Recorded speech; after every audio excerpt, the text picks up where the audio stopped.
Hi everyone, welcome to Low Carb Revelation. I am Paula, and today I'm going to be showing you how I make pecan butter, however you want to say it. And I make it with just raw pecans and avocado oil. I have a Vitamix blender, and this is the only blender that I have made nut butters with.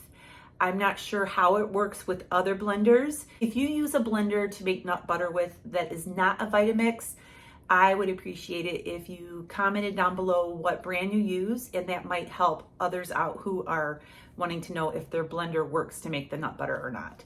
So I don't eat nuts every single day. I eat them in moderation, and I have them once in a while for a treat. The carb count in nuts can be high depending on how much you eat. But what I do is sometimes I will just use a teaspoon or so on a chaffle or on some egg white bread, or sometimes I will throw a teaspoon into my yogurt and mix it in. And I use nut butters to make little chocolate peanut butter cups, but those are a rare treat. That's just how I do it anyways.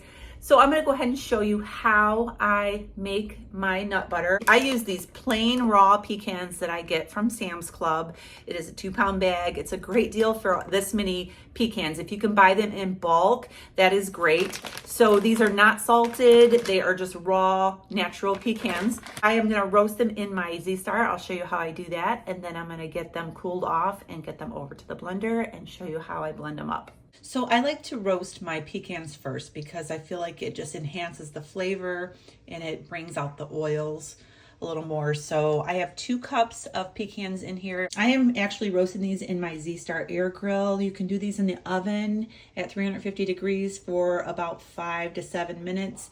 I'm going to be doing it in here because it's just faster for me. And I am just going to be putting this on roast at 350 degrees. For about 5 minutes. Okay, I'll be back. I start by putting the pecans into the blender and put my lid on without the little cap that goes on because I want to drizzle my oil into the hole on the top. So I'm going to go ahead and get this going. I have it on high.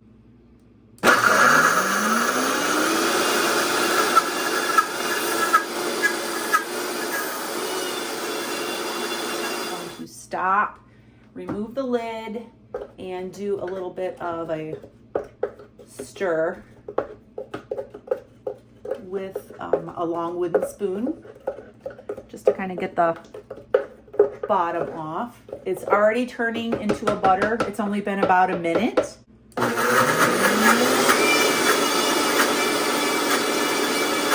ended up stopping and adding some more pecans because I added a little bit too much oil and it was not the consistency that I wanted. I like mine to be a thicker, chunkier consistency. So I roasted 2 more cups and I put them in there, and I would say that I probably added about 1/8 of a cup of avocado oil to the whole thing once it was all said and done. So I'm gonna go ahead and show you what it looks like. This is what it looks like if it hadn't been for me having to stop halfway through and roast some more nuts. It would have took less than 10 minutes to make this.